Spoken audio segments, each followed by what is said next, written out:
Madame, Monsieur, bonsoir et bienvenue. Ce soir, check-up complet de la santé du marché de l'immobilier au Maroc. Mais avant, voici l'édito.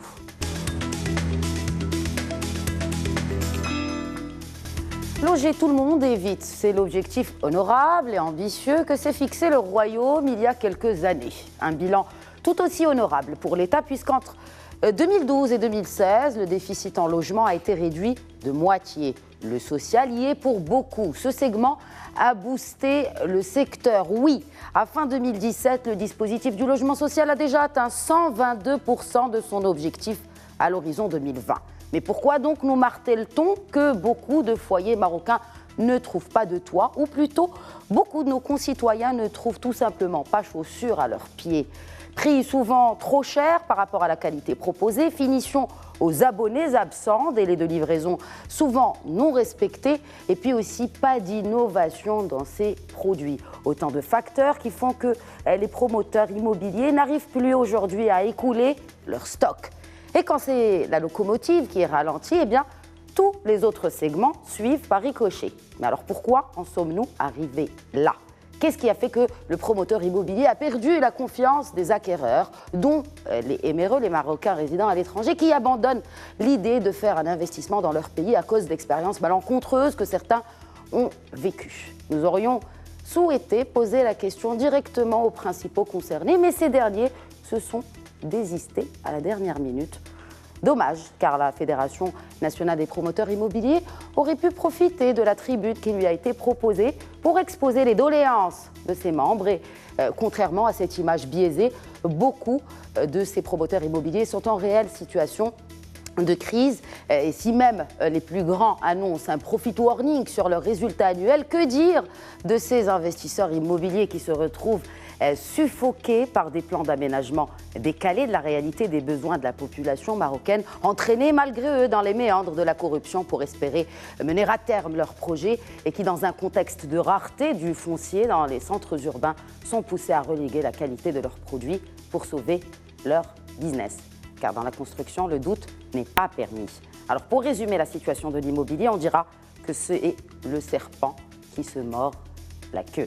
Débat dans quelques instants.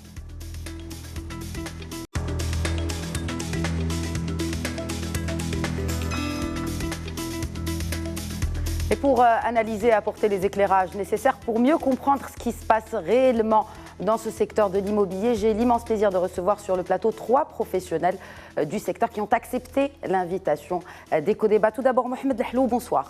Bonsoir. Vous êtes président de l'Association marocaine des agences immobilières. Bienvenue, monsieur. Oui. Merci beaucoup. En face, la nouvelle génération des agents immobiliers. J'ai le plaisir de recevoir Ismaël Belkhiat Zougari, directeur général d'un portail immobilier. Bonsoir et bienvenue à vous aussi. Bonsoir. Et puis un expert en la matière, Adnan Bajdi. Bonsoir. Bonsoir. Bienvenue à vous aussi sur le plateau d'Eco-Débat. Alors messieurs, tout d'abord, nous aimerions savoir donc ce qui se passe réellement et avoir l'avis de chacun d'entre vous sur la situation actuelle. Mohamed Lahlou, aujourd'hui, le secteur immobilier est-il en crise au Maroc? Bon, en fin de compte, j'aime pas parler de crise. Je préfère dire le marché est tendu. Donc, c'est pas comme aux États-Unis et en Espagne où il y avait le bulle et vraiment c'était la crise. Maintenant, tant que les choses ne sont pas les mêmes et ce n'est pas le même contexte, je préfère dire un marché tendu. Et je voudrais expliquer ici que le marché est tendu par deux catégories de promoteurs. Il faut parler de promoteurs privés et le promoteur public. Moi, je vais accentuer mon débat sur le promoteur privé. Il y a deux catégories de promoteurs privés. Il y a le promoteur privé qui ne demande pas d'engagement bancaire. C'est lui qui finance par les fonds propres.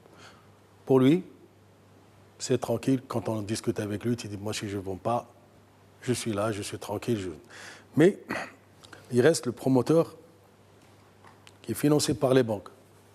C'est la majorité, enfin, bon, corrigez-moi si je me trompe, mais normalement, c'est la majorité des promoteurs immobiliers aujourd'hui au Maroc qui se font financer par les banques. Par les banques. On se pose la question, pourquoi ils ne vendent pas? On ne va pas rentrer dans le détail pour le moment, et je voudrais vous dire que le promoteur immobilier qui est financé par les banques moi j'ai constaté qu'il n'y a pas de souci. C'est-à-dire qu'il préfère payer des frais financiers supplémentaires. S'il fait des calculs, il paie des frais supplémentaires. Alors que si, peut-être, il baisse son prix, parce que quand même, les raisons des ventes, il y a beaucoup de raisons qu'on pourrait débattre tout à l'heure. S'il baisse un peu le prix, il peut gagner de l'argent aussi. Mais malheureusement, on est là, le prix il est figé, et il n'y a même pas la concurrence qui joue.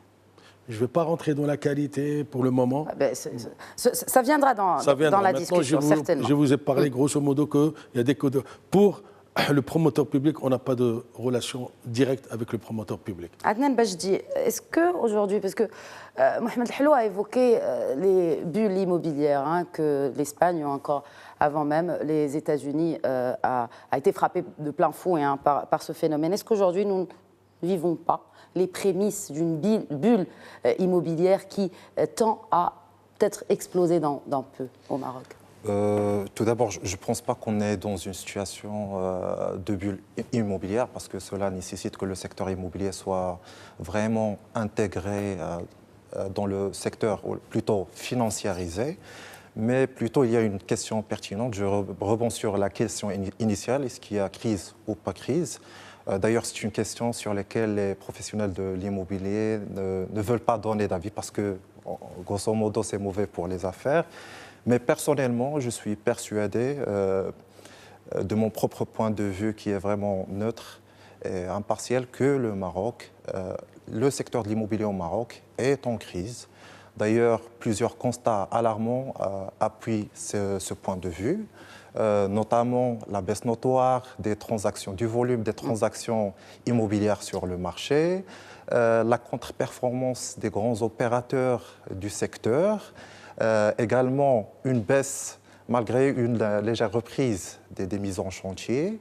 Et enfin, il y a également un facteur, ou plutôt un indice qui est vraiment, qui indique, ou plutôt qui est fiable de l'état de santé du secteur de BTP en général et le secteur de la construction en particulier, qui est les ventes des ciments, qui est également en baisse. Donc je pense que même cette situation est reflétée dans la manière avec laquelle les investisseurs voient le marché. D'ailleurs, je pense qu'ils n'ont pas de visibilité sur les perspectives d'évolution future du marché, sur le court et le moyen terme. Alors, on parle de court et moyen terme. Je souhaiterais m'adresser à présent à Ismaël Belkhiat. Nous parlons de quel segment en particulier qui est touché par cette crise qui a été soulevée par M. Hello et également M. Bajdi? Alors tout à fait, pour être précis dans ce qui vient d'être dit, il faudrait différencier les trois segments principaux de l'immobilier que sont le segment économique, le moyen standing et le haut standing.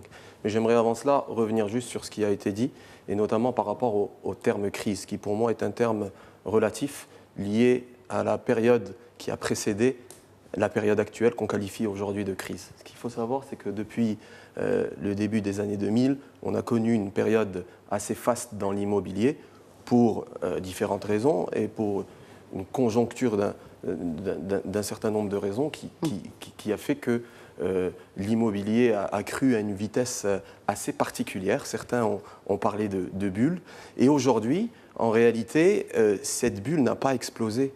Elle ne fait que se dégonfler de manière assez lente, finalement, puisqu'on se rend compte que la croissance n'est plus aussi forte qu'elle ne l'a été, mais elle est toujours au rendez-vous.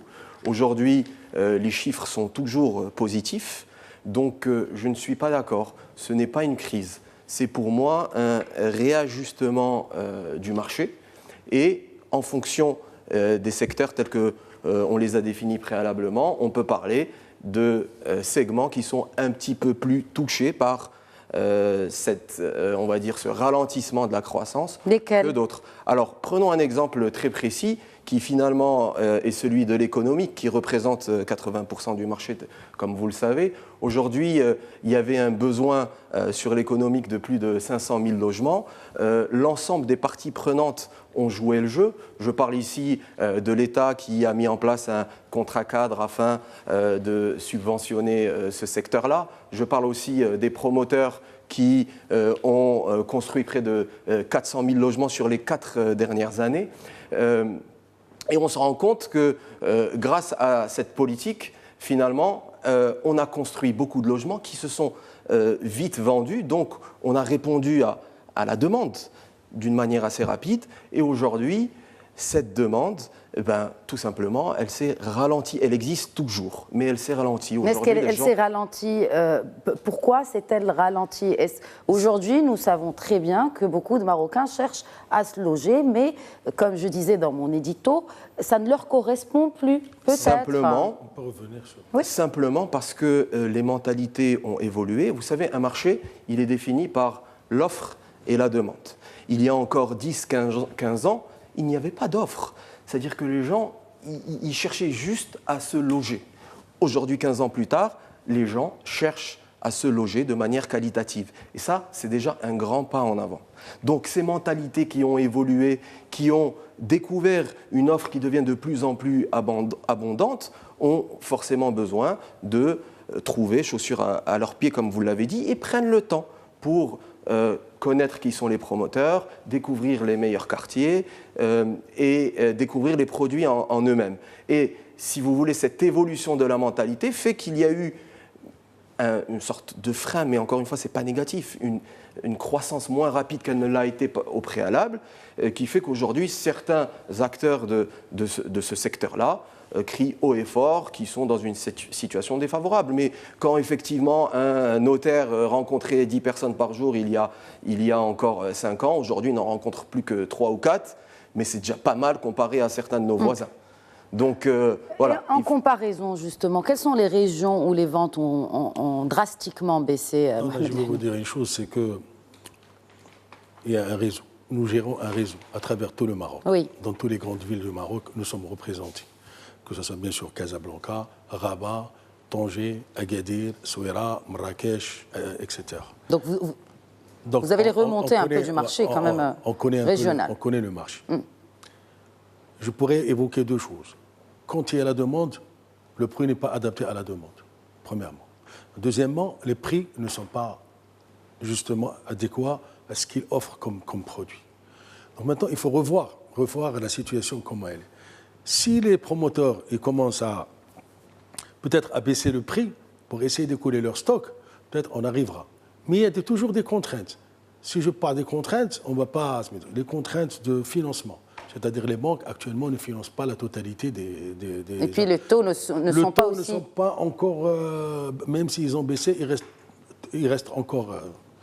Troisièmement, comme on a parlé des banques, on a parlé justement du taux d'intérêt. Est-ce que le foncier aujourd'hui constitue un frein? Justement, quand on parle avec les promoteurs, ils disent que nous achetons le foncier cher.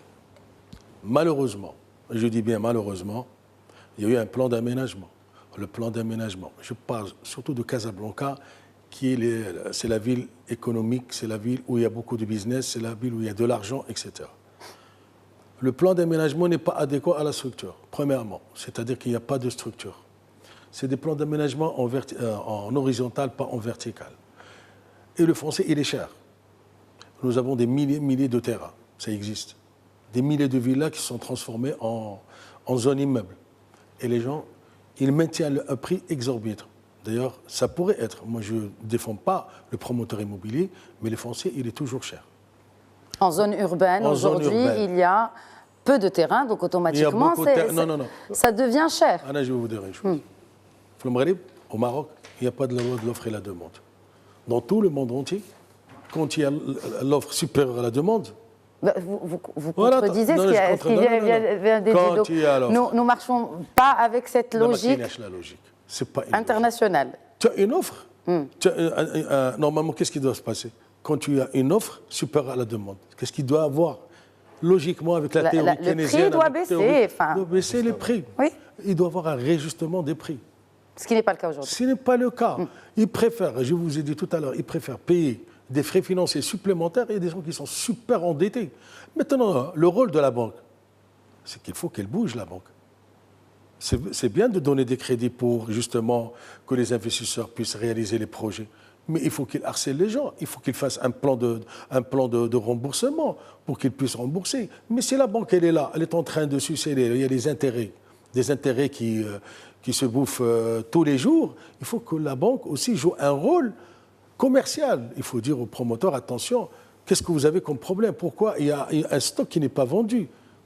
Mais le rôle n'est pas joué, franchement, il n'est pas joué par les banques. Adnan Bajdi, en tant que membre de la Royal Institution of Chartered Surveyors, ce qui vient d'être évoqué par Mohamed Lehlou, est-il vrai dans le sens où, enfin, confirmez-vous en tout cas ce qui vient d'être dit, et surtout en ce qui concerne cette question très très importante du plan d'aménagement qui n'est pas adapté finalement aux besoins de la population, même aux visions ou aux projets même de promoteurs immobiliers qui voudraient innover.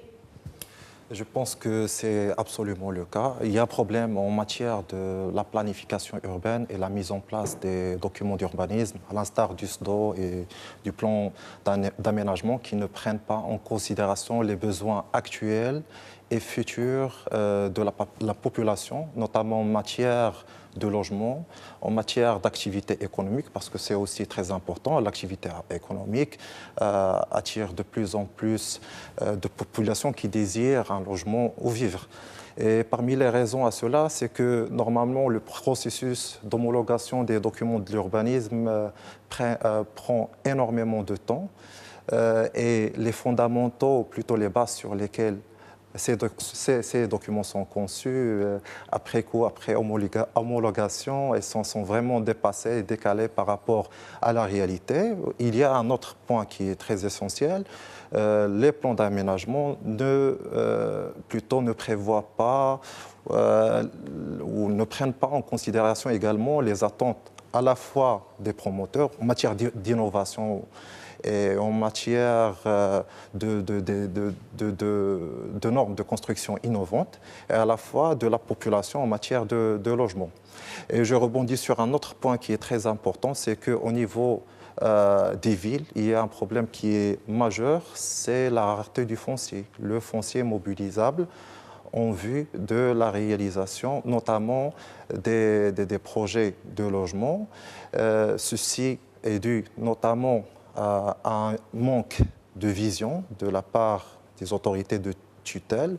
Je pense que la gestion du foncier ne se limite pas seulement à des actions ponctuelles, mais s'inscrivent dans politique, vous l'avez dit. Est-ce que c'est un lapsus révélateur? Éventuellement, cela nécessite une volonté politique, il faut le dire clairement. Mais ça veut dire qu'à chaque volonté politique, enfin, disons les choses telles qu'elles sont, à chaque nouveau ministre, il y a une volonté différente et donc finalement, nous n'avons pas de continuité dans les volontés politiques nous n'avons pas une vision claire sur la manière avec laquelle notre foncier devrait être géré et mobilisé. Et ça conduit à des fléaux qu'on peut constater, des villes entièrement défigurées qui ne répondent pas aux besoins à la fois de la population, mais également aux besoins des acteurs économiques et des investisseurs. Et parmi ces exemples, je vais citer l'étalement urbain qui est vraiment coûteux pour les collectivités territoriales. Il y a également, au vu du manque de foncier, on a créé partout des villes satellites sans pour autant prendre en considération les fondamentaux pour leur création, à savoir une activité économique au préalable, qui soit bien installée avant de réaliser de nouvelles villes. Et aussi pour ces nouvelles villes, il n'y a pas de dispositif adapté en matière sur le plan réglementaire et législatif. D'ailleurs, toutes les villes sont aménagées en lotissement, ce qui est vraiment flagrant sur des grandes superficies de 2500, 3000 hectares. Et en fin de compte, on se retrouve avec une configuration. On a une configuration vraiment standard où on a des lots. On a des logements peut-être sociaux, moyen standing, gros standing. Et pour l'activité économique, justement, des fours et des hammams et des mosquées. C'est tout. C'est tout. Moi, je vais revenir au social. Le social, il suit son cours. Il ne faut pas se larguer toujours sur le social. Le social, il a ses clients, il y a un besoin fondamental. Les prix sont accessibles. Les banques, ils suivent justement, et je ne vais pas citer des banques qui suivent parce que ce n'est pas la plupart des banques qui financent le social. Il y a un produit qui s'appelle Fogarim, avec un taux très réduit, avec tous les avantages qu'il peut avoir. je ne vais pas dire que malheureusement, c'est un mot que j'emploie souvent quand ça ne marche pas, il n'y a que quelques banques. Je peux dire qu'il y a 2 banques vraiment qui financent ce secteur. Moi, je constate que le secteur, il suit son cours. Il y a l'État qui intervient. Il y a la défiscalisation des promoteurs, ils ne paient pas d'impôts sur le bénéfice, etc. Pas tous. Non. Tous les gens qui dépassent, tous les produits, les logements qui ne dépassent pas 250 000 dirhams. Maintenant, il faut un contrôle. S'il y a certains promoteurs qui pratiquent, je dis bien le noir. Alors justement, il y a le rapport de la Cour des comptes qui a relevé beaucoup d'anomalies dans ce segment de logement social. Je me réfère au document. Insuffisance des mesures de ciblage et d'attribution, frange de population exclue du champ du logement social, absence de mécanisme de régulation de l'offre en logement social. Bref, beaucoup de dysfonctionnements dans ce segment de logement social. Non. Le logement social... Enfin, si, parce que c'est cité par le rapport de la Cour des comptes. rapport de la Cour des comptes. Maintenant, il y a une enquête qui a été déjà faite il y a 2 ans. Ils ont signalé. Je ne vais pas citer les gens qui ont fait une enquête sur certains promoteurs qui pratiquent... ils vendent de plus de 250 000 dirhams. Il y a des promoteurs qui sont arrivés à... Bon, je parle de promoteurs qui ne sont pas structurés. Je ne parle pas des grands promoteurs qui sont connus sur la place. Il y a des promoteurs qui ont pratiqué justement ce phénomène au-delà de 250 000 dirhams et ils sont exonérés d'impôts. Moi, je ne peux pas tolérer ça. Personnellement, je ne tolère pas. Si on est des citoyens marocains, il faut respecter les règles. On ne peut pas. L'État vous a donné un avantage, vous vous êtes enrichi, ne continuez pas. Voilà, la personne qui achète, c'est quelqu'un qui n'a pas de moyens, il n'a pas un pouvoir d'achat, etc. Ça, on ne veut pas, parce que nous, on n'intervient pas dans le social. Franchement, on n'intervient pas. C'est les promoteurs qui vont directement, et ça s'arrête là. Mais nous avons... votre avis en tant que professionnel. Mais nous avons un avis professionnel, et puis voilà, c'est comme ça qu'on raisonne. Et, voilà. Oui. Peut-être une réaction, Smaïl Belkhayat, sur ce qui vient d'être il y a beaucoup de sujets évoqué. qui ont été abordés. Je pourrais déjà revenir sur cette pénurie du foncier dont tout le monde se plaint. Pour moi, cette pénurie est seulement théorique. On est dans un grand pays, il y a de l'espace. Une des raisons pour lesquelles aujourd'hui, vous savez, je rencontre souvent des promoteurs et les promoteurs se plaignent à longueur de journée. Pourtant, lorsque on analyse les tarifs des logements, on se rend compte qu'entre 2000 et aujourd'hui, ces tarifs dans certaines zones ont été multipliés jusqu'à x5. Donc on leur dit, mais messieurs, où est allé cet argent ? Et donc la première réponse serait de se dire dans leur poche. Et leur réponse est de dire, mais cet argent est allé dans le coût du foncier qui, lui, aujourd'hui, a atteint des sommets puisqu'il représente jusqu'à 60% de leur budget aujourd'hui total.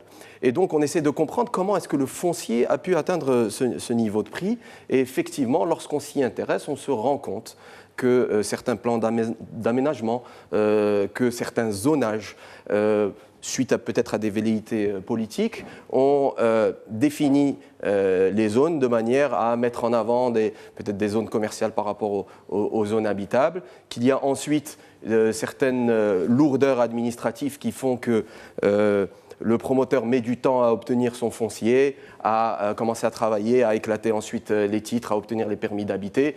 Comme vous le savez, le temps, c'est de l'argent et c'est des intérêts financiers qui viennent s'ajouter à l'addition par la suite, comme le disait tout à l'heure Silhlo, et qui fait qu'aujourd'hui, le prix de l'immobilier augmente. Néanmoins, des efforts sont faits aujourd'hui par les politiques pour essayer d'arranger les choses, et notamment une loi qui vient de passer et qui est notamment une taxe sur tout terrain non bâti qui va pousser finalement les propriétaires actuels à ne plus garder de terrain, parce qu'aujourd'hui, ce qui explique... Elle est passée, cette loi, elle est promulguée? Elle existe. Elle existe. Tout ce qui est taxe sur les terrains non bâtis, maintenant, moi, j'ai des idées, je ne vais pas les dévoiler, mais peut-être je dévoilerai brièvement ce que l'État doit faire et surtout les collectivités locales. Très bien. On laisse juste Smaïl Belkhayat peut-être finir son idée et puis nous reviendrons à ces idées. Pourquoi ne pas les partager avec nous et nos téléspectateurs? Parce qu'aujourd'hui, concrètement, souvent, et puis on n'a pas besoin d'être un expert de l'immobilier pour s'en rendre compte. Il suffit juste d'être un sociologue de la société marocaine et réaliser que dans même les grandes villes, on a certains quartiers qui sont devenus zones immeubles. Donc il y a un allongement vertical. Et puis le quartier d'à côté qui sont encore des villas ou des maisons, et ces maisons sont complètement délabrées. Lorsqu'on rend visite au propriétaire pour lui dire est-ce que vous voulez nous louer ou nous vendre cette villa, la réponse est de dire non, j'attends parce que ça va devenir zone immeuble dans 10 ans, 15 ans, 20 ans. On n'a absolument aucune idée de ce qui va se passer. Tout dépend du bon vouloir d'un certain monsieur qui est au niveau de l'urbanisme. Et là encore, on se rend compte qu'on a un ministère de l'urbanisme, un ministère de l'habitat qui sont indépendants ou avec des relations qui sont moins, on va dire, fortes qu'elles ne pourraient l'être. Il y a encore énormément de choses à faire, énormément. Alors, ensuite, le débat d'aujourd'hui qui porte sur la crise, j'ai envie de dire, moi, aujourd'hui, le Maroc n'a jamais eu autant de bonnes conjonctures pour avoir un immobilier en pleine forme. Vous le savez, l'immobilier, c'est le baromètre de l'économie. L'économie se porte bien et l'immobilier aussi se porte en réalité bien. C'est juste le discours des gens qui le rend un petit peu non, mais plus les difficile. chiffres aussi, les ventes ont baissé, Ismaël Belkhi. Moi, je peux vous donner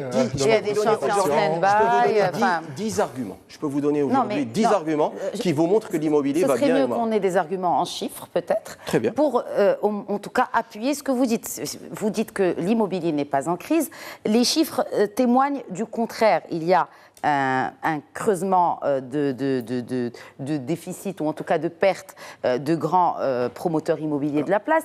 Il y a aussi ces ventes de ciment qui ont baissé. La baisse a été entamée début 2017. Il n'y a pas eu de reprise. Brièvement, je viens à vous, Mohamed Lahlou. Je vais vous répondre juste par rapport aux 2 points que vous venez de citer, à savoir, on est en crise parce que ça va mal pour les promoteurs et parce que les intrants type ciment et béton ont baissé. Alors je vais vous répondre sur les 2 points. Les promoteurs, encore une fois, ce qu'il faut savoir, c'est que la succession des gouvernements qui a eu lieu au Maroc, depuis la fin des années 90 et le début des années 2000, a favorisé les promoteurs. Parce qu'on a considéré que le secteur de l'immobilier était un secteur important, fondamental. À 5% du PIB. Comment est-ce qu'ils l'ont favorisé? De manière très simple, en donnant des aides et des subventions à ces promoteurs, de manière à ce qu'ils puissent être dédouanés ou détaxés d'un certain nombre de frais. Sur le foncier notamment. Notamment sur le foncier, mais aussi sur... on en bénéficie. Alors, très bonne question. Alors, on va y arriver. C'est un bon point, mais on va y arriver. Très, très bonne question. Alors, qu'est-ce qui s'est passé? On a eu... Alors, les promoteurs qui sont très, très bien organisés, d'ailleurs, je regrette leur absence aujourd'hui, parce qu'ils auraient pu être ici pour défendre leurs propos, mais ils ont un lobby qui est donc la Fédération nationale des promoteurs de l'immobilier, qui ont des relations très fortes avec le ministère et qui ont pu obtenir sur quasiment 15 ans des avantages inégalés jusqu'à aujourd'hui dans le domaine de l'économie au Maroc. Et d'ailleurs, les autres industries vous disent, mais pourquoi est-ce que l'immobilier a autant d'avantages et pourquoi est-ce que nous, on n'a pas d'avantages? Donc il y a un moment... Ça ne tient qu'à vous. Il y a un moment... Si, parce qu'il y a encore... Depuis, et puis on peut citer des noms, on n'a pas de souci par rapport à ça. Mais jusqu'à Sibn Abdallah, qui était ministre de l'Habitat, les aides pour ce secteur étaient impressionnante. Et tant mieux, parce que ça a permis de résorber ce besoin, de développer cette industrie. Et j'ai envie de dire tant mieux, je finis. Sauf qu'à un moment, l'État s'est dit, c'est bon, on va arrêter d'aider les promoteurs, et c'est peut-être le moment d'aider directement les acheteurs, en faisant sauter la taxe sur la plus-value, par exemple, ou en aidant à travers des fonds de type Fogarim que citait Sidi Helou tout à l'heure. Donc il y a eu un transfert de ces aides depuis les promoteurs vers les acheteurs. Quelle a été la conséquence de ça? Parce qu'aujourd'hui, il y a des promoteurs qui sont cotés en bourse, donc on a accès à leurs chiffres. La conséquence a été très simple. Elles sont passées, ces sociétés sont passées de résultats nets impressionnants à forcément des résultats nets qui ont baissé. Et cette baisse est aujourd'hui à l'origine de ce que vous dites, à savoir il y a une crise. Non, ce n'est pas une crise, c'est juste une régulation.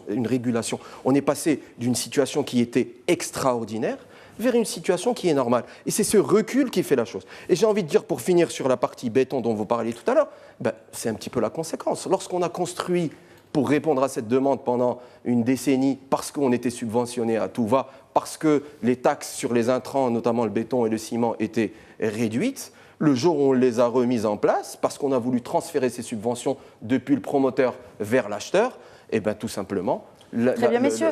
Nous allons marquer une petite pause et revenir au débat. Merci de rester avec nous. Bonsoir et bienvenue à ceux qui nous rejoignent. Vous regardez Éco-Débat sur Médien TV. Aujourd'hui, nous parlons immobilier, crise ou reprise. Juste avant la pause, Smaël Belkhiat, qui est à la tête d'un portail immobilier, évoquait en tout cas cette notion de non-crise. Il n'y aurait pas crise, en tout cas selon vous, dans le secteur. Mais voilà, il y a une baisse des ventes, mais les prix restent très élevés. Je souhaiterais faire réagir Mohamed Lahlou tout d'abord sur cette question-là et sur ce qui a été évoqué par Smaël Belkhiat avant la pause. Non, de toute façon, on a parlé tout à l'heure, je n'ai pas voulu parler de crise. Un marché tendu. Parce qu'on a encore toujours de l'espoir de faire une reprise. Il suffit que les promoteurs immobiliers soient conscients du problème et ils doivent se mettre à table pour, et bien sûr avec le ministère de tutelle. Essayer de revoir. D'ailleurs, il y a eu pas une conférence, il y a 2 mois, il y a eu un événement qui a été organisé par le ministère de l'Habitat. On avait discuté des problèmes, il y avait plusieurs ateliers et on avait évoqué certains problèmes. Actuellement, on a des recommandations. Je reviens au foncier qu'a dit. Le foncier, il existe au Maroc. Maintenant, il ne faut pas négliger que l'État a enrichi les gens. On a parlé des promoteurs avec la défiscalisation. En même temps, actuellement, elle a enrichi certaines personnes, certains particuliers avec le plan d'aménagement. Il a une villa qui coûtait 200 000 dirhams, il a acheté il y a 30 ans, maintenant il se trouve à 2 milliards. C'est un retraité, c'est des villas qui sont un peu délabrées, etc. Et ils demandent des prix exorbitants. On a des solutions. Lesquelles ? Il y a la fiscalité, il y a la taxe urbaine, une zone qui devient commerciale. C'est des gens qui ne paient pas, quand ils vendent, ils ne paient pas d'impôts. Ils sont défiscalisés. Ça, je peux dire, regrettable. Je ne toucherai pas les logements, les appartements deuxième main qui se vendent. Quelqu'un qui habite ou même une villa qui n'est pas zone commerciale, elle est toujours habitation. Je ne le détaxe pas, il est exonéré. S'il habite pendant 6 ans, il ne paie pas d'impôt. Mais une maison, une villa ou un terrain, etc., il ne paie pas de... Non, le terrain, il paie la TPI. Mais je parle d'une villa qui est devenue zone immeuble. Il doit normalement payer une taxe qui, s'ils ne vont pas et il habite, même s'il habite, il faut revoir la taxe d'habitation. Il faut revoir la TPI. Comme ça, les gens seront encouragés de vendre. Actuellement, ces personnes ne veulent pas vendre et demandent des prix exorbitants. On ne peut pas acheter un R+3, je parle surtout de Casablanca, à 25 000 dirhams, à 22 000 dirhams, à 20 000 dirhams. Ça ne doit pas dépasser 15 000 dirhams. Pour que justement le promoteur, il peut gagner de l'argent et il peut justement construire et construire. Parce que généralement, tous les plans d'aménagement, surtout de Casablanca, ils ne dépassent pas les R+3. C'est rare de trouver, à part la grande zone de... Mais pourquoi, justement, si on parle que le foncier coûte cher et que les terrains se raréfient en zone urbaine, je précise, pourquoi ne pas faire une évolution vers le vertical ? On a déjà parlé de ça. Maintenant, il faut avoir peur. Justement, si le vertical, on risque d'avoir des prix encore exorbitants. Ça ne tient pas la route, enfin, c'est pas logique. Non. Il y a le propriétaire de villa. Il y a moins de terrain qui est utilisé pour construire un R+10. Des centaines et des centaines, Rêve Casablanca, des milliers de villas en zone urbaine, c'est-à-dire en zone immeuble. Il y a du potentiel. Maintenant, il y a un problème de l'informel, des agents des samsara qui pose problème, justement.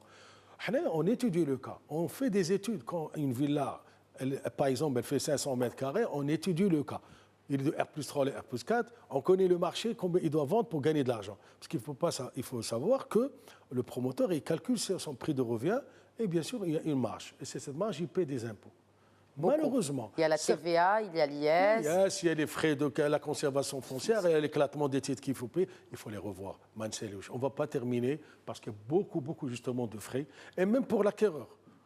Je reviens à l'acquéreur. L'acquéreur, il y a actuellement, s'il demande un crédit de 2 millions de dirhams, il achète à 2 millions et il demande un crédit, et il doit payer minimum 8% de la valeur de l'achat. C'est-à-dire un acquéreur moyen, il achète un bien à 1,5 million ou 2 millions de dirhams, il paie 140 000 dirhams de sa poche. C'est anormal. Il faut qu'il soit exonéré justement de certains tarifs de la conservation foncière qui ont augmenté. Et ça, il faut que l'État intervienne. Et je reviens à l'informel. c'est des gens qui dérégulent le marché. Ils ne connaissent pas, ils ne sont pas des experts, ils ne sont pas des conseillers. Le propriétaire, il lui dit, bon, j'ai un terrain zone immeuble de R+5 ou R+1. Il lui dit, bon, à quel prix vous allez vendre? Non, mais il n'y a pas de référentiel des prix. Normalement, il a été établi à ce référentiel. Je vais revenir au référentiel. Le référentiel a été étudié il y a 3 ans par l'administration fiscale. J'ai participé au début, je ne vais pas rentrer dans le détail. Le référencement, il fait partie un petit peu des prix du marché. C'est tout à fait normal. D'ailleurs, c'est-à-dire que ce n'est pas réaliste en globalité? Parce que c'est des gens... Il a fait augmenter les prix de l'immobilier. Il a fait augmenter dans quelques régions. Dans quelques régions. Moi, j'ai dit... En considération les biens prime. Au lieu de prendre une moyenne par zone ou de faire un ciblage qui est intelligent. Je parle des prix qui ont été pratiqués par le référencement des appartements. Et on accentue surtout sur les logements. C'est le plus important. Le débat, il est sur le logement qui est primordial pour une personne qui veut habiter, il veut se marier, il veut avoir un logement, etc. Il faut des réajustements. Et les seuls qui peuvent leur donner le réajustement, ce n'est pas le promoteur. Le réajustement, ils peuvent faire avec des agents structurés. Je ne vais pas évoquer notre association. Quand même, il y a des experts, on pourrait réajuster. Il y a des prix qui sont exorbitants. Par exemple, je prends un exemple d'un quartier comme le Messia, etc. Les prix, ce n'est pas le prix réel. Il est au-dessous du prix réel. C'est vrai. Il y a un réajustement et une connaissance. Il faut se mettre à table et dire, bon, voilà, tel quartier, le quartier, le prix, qu'est-ce qu'il vaut? D'où le ciblage qu'a cité Adnan Bajdi. Voilà. J'ai parlé avec eux au début quand ils voulaient faire ce référentiel. Il leur a dit, attention, il y a des zones, il y a des quartiers que vous pouvez distinguer par l'étage, par l'ensoleillement, par le quartier lui-même du bien immobilier. Pour moi, le vrai problème du référentiel, c'est justement qu'il ne prend pas en compte les particularités du bien immobilier dans un même quartier, en fonction de si c'est du neuf, si c'est du vieux, de si c'est bien... Pour éviter justement le noir, le marocain. Alors justement, est-ce que ce référentiel a permis à réduire le noir? Ils sont bloqués. Ça a bloqué le nombre de transactions sur le marché. Ça a plombé le nombre de transactions sur le marché. Je fais réagir à Adnan Bajdi, je reviens à vous. Dans une zone, je vais vous dire un exemple assez concret, le quartier Louefaq à Taïmara, le référentiel est indexé plutôt sur 10 000 dirhams, 12 000 dirhams, alors qu'il y a des appartements dont la valeur vénale ne dépasse pas les 8 000 dirhams. Donc les gens se trouvent dans une situation où ils ne peuvent pas vendre leurs biens immobiliers parce que cela va leur causer un redressement fiscal. Et ils ne peuvent même pas le contester. Donc c'est pour cela que l'administration fiscale... C'est quasiment la moitié du prix qui est rajouté. Oui, plus ou moins 20%. D'où le fait que l'administration fiscale doit peaufiner son dispositif, doit peaufiner le référentiel du prix de l'immobilier. Il y a un autre point à évoquer par rapport à ce volet, c'est que le référentiel du prix de l'immobilier a augmenté, ou plutôt a fait augmenter la référence de prix dans un certain nombre de quartiers, ce qui est vraiment l'effet qui n'était pas souhaité au départ, mais avec... Mais du coup, ils font quoi les gens, les promoteurs? Ils baissent les prix? Écoutez, ils attendent. Ils attendent une meilleure opportunité, une évolution positive des prix de l'immobilier. Donc, cela plombe le nombre de transactions. Il y a également un autre point qui vient d'être cité par M. Hello, c'est la fiscalité immobilière que je trouve qui est vraiment excessive, notamment pour les acquéreurs. Nous avons une demande qui est vraiment importante, d'ailleurs dans le rapport du ministère de l'Habitat qui a été publié en 2016, on fait état d'une demande de 1,4 million. 1,5 million, on va dire. 1,5 million à peu près d'unités immobilières.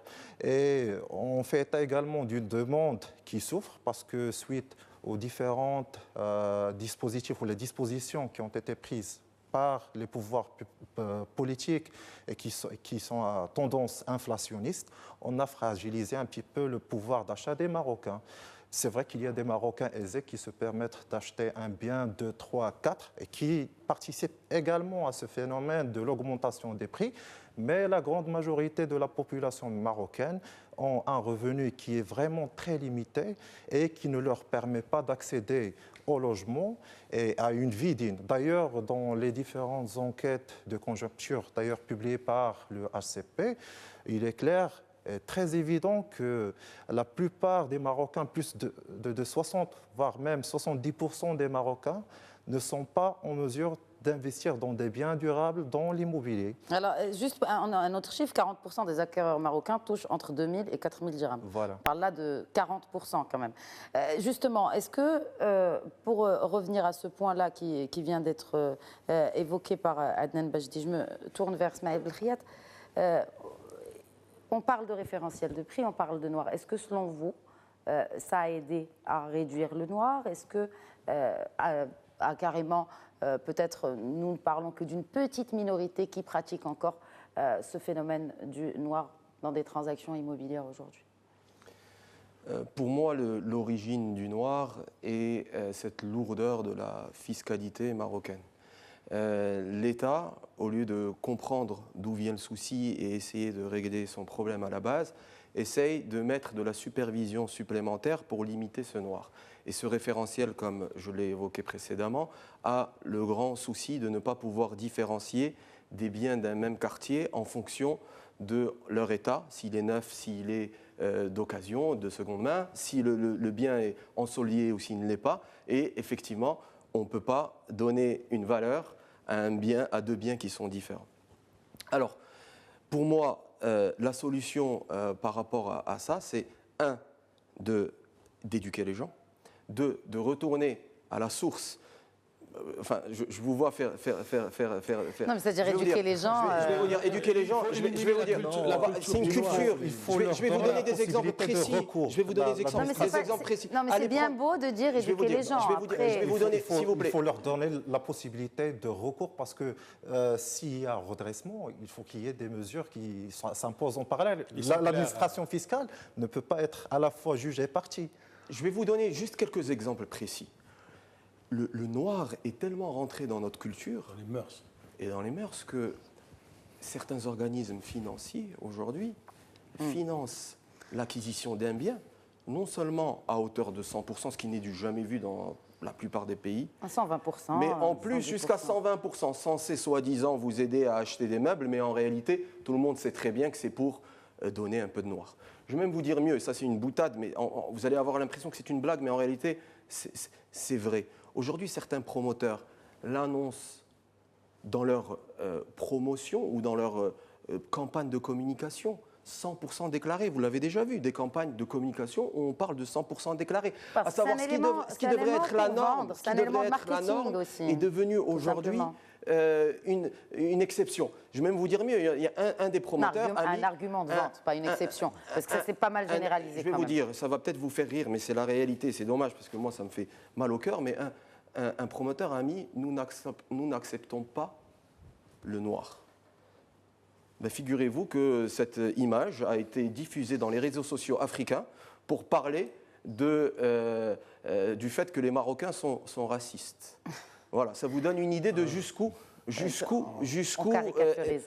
Mais juste on caricature, mais ce que je veux dire, c'est que c'est rentré aujourd'hui dans les mœurs. Donc, il y a un véritable travail d'éducation par rapport à ce sujet-là. Et c'est le rôle aujourd'hui de l'État. De l'État, des médias, de beaucoup de personnes. Je voudrais juste revenir sur ce point de financement à hauteur de 120%. Cette pratique a été interdite par Banque El Maghreb. Donc c'est juste pour apporter cette précision. Il y a juste un petit point que j'aimerais bien évoquer, c'est avant d'allouer des crédits ou des financements immobiliers, normalement il y a des expertises immobilières qui se font au préalable pour un petit peu pour évaluer. Les acquéreurs. Voilà. Moi je pense qu'il faut vraiment un petit peu surveiller ce genre d'expertise parce que quelquefois on se retrouve avec vraiment une expertise, une page, ce qui est vraiment grave, sans pour autant analyser d'une manière vraiment... Et qui fait cette expertise? Les cabinets d'expertise qui sont conventionnés avec les banques. Mais ils ne cherchent pas, ils ne signent pas avec les professionnels de l'immobilier, comme le cas d'un agent immobilier. Ils voient des experts qui n'ont pas qui vendent. Un expert, ils ne vend jamais. D'où la nécessité de réglementer la profession. Et voilà. Par exemple, je vous donne à titre d'exemple, il y a un problème de régulation des professions liées au secteur de l'immobilier. Tout à fait. À cet effet, je vais vous mentionner quelques exemples. Il y a l'expertise immobilière. qui est essentielle pour les transactions immobilières, essentielle également pour l'allocation des crédits, qui n'est pas réglementée. Et jusqu'au jour d'aujourd'hui, le champ est libre. Donc tout le monde peut pratiquer cette profession sans restriction. Promoteur immobilier aussi. N'importe qui, même les agents immobiliers. Est-ce qu'ils ont les compétences en la matière? Il n'y a de contrôle nulle part finalement. Même le promoteur immobilier n'est pas contrôlé. C'est-à-dire que c'est pour ça que les gens n'achètent plus sur plan. Voilà, je vais vous dire une chose, je vais vous rappeler une chose. Moi, je trouve que c'est inconcevable. Tu trouves un projet, il te met au standing. Moyen standing et surtout le très haut standing. Il parle comme ça, dans un quartier populaire, un immeuble qui est vraiment moyen, au standing. Maintenant, comme vous avez dit, il faut réglementer le secteur. Voilà. Il y aura un sujet qui va être soulevé dans un mois. Et on va discuter la réglementation du métier de l'immobilier pour le développement du marché. Il y a un autre corps qui est vraiment très important dans le secteur, c'est les ingénieurs génie civil. Ils ne disposent pas d'un ordre professionnel. Et c'est vraiment grave. Donc il faut réfléchir un petit peu autour de cet axe, à la réglementation des professions. Également, il y a un autre point qui est vraiment très important, c'est la formation continue. Parce que généralement, nos professionnels qui sont à l'exercice, après qu'ils décrochent leur diplôme, généralement, ils n'actualisent pas leurs informations, ils ne poursuivent pas des formations continues, etc. Et c'est vraiment très néfaste pour le marché. Et cela reflète parfaitement le manque d'idées dans le secteur, le manque d'idées novatrices pour un petit peu trouver des solutions adaptées pour l'ensemble des professionnels du secteur, mais également adaptées à la demande. Je vais vous citer un autre exemple qui est vraiment pertinent et qui nécessite une petite réflexion par rapport à l'organisation des métiers liés à l'immobilier. Je me suis retrouvé récemment avec une étude de marché pour la réalisation d'un projet immobilier. Le projet est basé sur Rabat, alors que sur l'étude de marché normalement réalisée par un cabinet recruté, fait une description, un état de lieu sur Casablanca. Alors, comment peut-on contrôler ces professionnels? Quels sont les freins à mettre en place? C'est pour cela qu'on se retrouve en fin de compte avec des projets immobiliers vraiment déconnectés de la réalité. C'est parmi les raisons. Est-ce que vous parlez par exemple de projets immobiliers de segment social, économique ou de manière générale, de manière globale? Parce que normalement, quand on veut mettre en œuvre, construire un projet, on prend en considération plusieurs facteurs, normalement, ou plutôt notamment la zone d'implantation, plutôt la dynamique démographique, l'activité économique. À partir de ces facteurs-là et d'autres facteurs, notamment le dynamisme du marché de l'immobilier local, on fait plutôt une conception de ce projet en termes de pricing, en termes de segments à adopter. Est-ce qu'on va faire du haut standing, du moins standing, du social, Parce etc. que franchement, trouver des projets de logements sociaux à 140 000 dirhams ou à 250 000 dirhams dans des stations balnéaires, est-ce que vous ne pensez pas que c'est un peu inadapté? C'est vraiment inadapté. Mais qu'est-ce qui a fait qu'on retrouve ce genre de projet là-bas? C'est le manque d'intervention de l'État et le manque d'une vision vraiment claire avec la manière avec laquelle on veut aménager notre territoire et utiliser notre sol. Il y a un autre problème encore plus grave. Il y a récemment la loi sur la protection du littoral qui vient d'être adoptée. Malheureusement, vous pouvez le constater, on construit même sur les plages. Je vous donne l'exemple de Harhora. Il y a des villas qui sont construites sur le sable, en violation de la loi sur le littoral et d'autres lois. Par exemple, le domaine maritime, en violation du domaine maritime. Et qui contrôle ça? Qui va pénaliser le contravenant? Moi, je vais revenir sur le moyen standing. C'est très important. Un acquéreur qui touche 4 000, 6 000, 7 000, 8 000 dirhams, il faut qu'il trouve un logement. Alors, ce n'est pas un luxe, le logement. Le ministère de l'Habitat a rapproché les promoteurs pour ce segment. Personne ne veut aller dans ce segment. Parce qu'il y a une forte demande. Alors, pourquoi personne ne veut aller sur ce segment? Parce qu'ils ont limité le prix de vente à 7 200 dirhams. TVA, TTC. Oui. Alors, on ne va pas gagner de l'argent. Ils ne vont pas marcher. On ne va pas marcher. Maintenant, il y a des... Non, après, c'est des investisseurs et ils ont le choix de faire l'investissement ou pas. Le foncier, je le dis, il existe. il suffit qu'il baisse. Le prix du foncier doit baisser. Tu prends la région de Bouzkoura, le terrain, là, il peut s'en sortir à vendre. Il y a des gens qui vendent à 7 000 quand même. Mais maintenant, on va poser un problème d'infrastructure. Il faut que l'État pense au transport, aux ruelles du centre, aux équipements publics, de proximité, etc. En tout cas, vous avez fait passer beaucoup de messages tout au long de cette émission.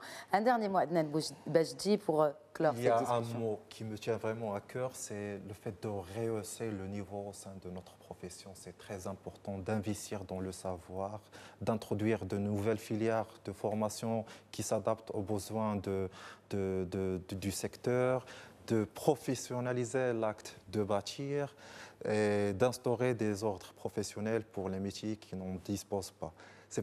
Pour moi, c'est parmi les clés essentielles pour la réussite. Et d'ailleurs, c'est la raison pour laquelle on est à court d'idées aujourd'hui.